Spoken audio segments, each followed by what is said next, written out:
Adjustment of status is a means in which you can change from being in the U.S. in a non-immigrant visa basis, meaning not intending to stay here permanently, to wanting to stay and live in the United States and become a permanent resident of the United States.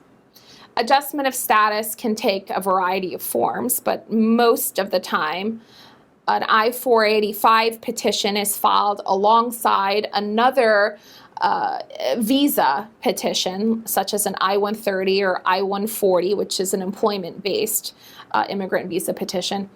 And adjustment of status is just that. You're adjusting your status in the U.S. So you're going from wanting to just remain here on a temporary basis and possibly leave within 6 months, for example, like a visitor visa, to wanting to show that you're not only going to be living and paying tax in the U.S., but you're not going to be living anywhere else for more than 6 months out of the course of every year.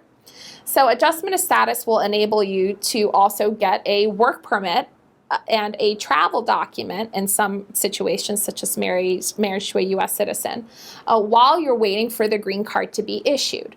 So adjustment of status is going from a non-immigrant visa to a green card.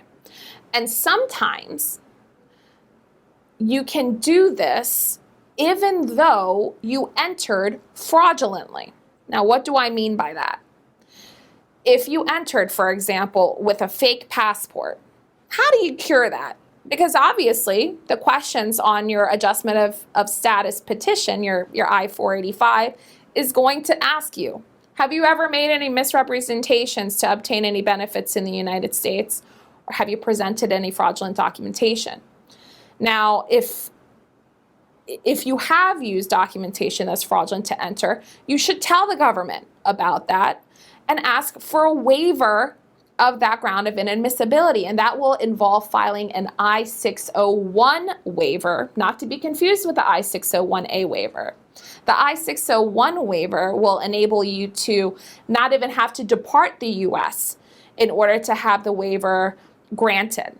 But it doesn't waive certain issues of inadmissibility, since you have to exit the U.S. for those grounds of inadmissibility, such as the 3 and the 10-year bar, to apply to you. But it does cure some types of issues, such as misrepresentation, without having to leave the United States. Again, you have to show hardship to your U.S. citizen spouse or parent, or a lawful permanent resident spouse or parent.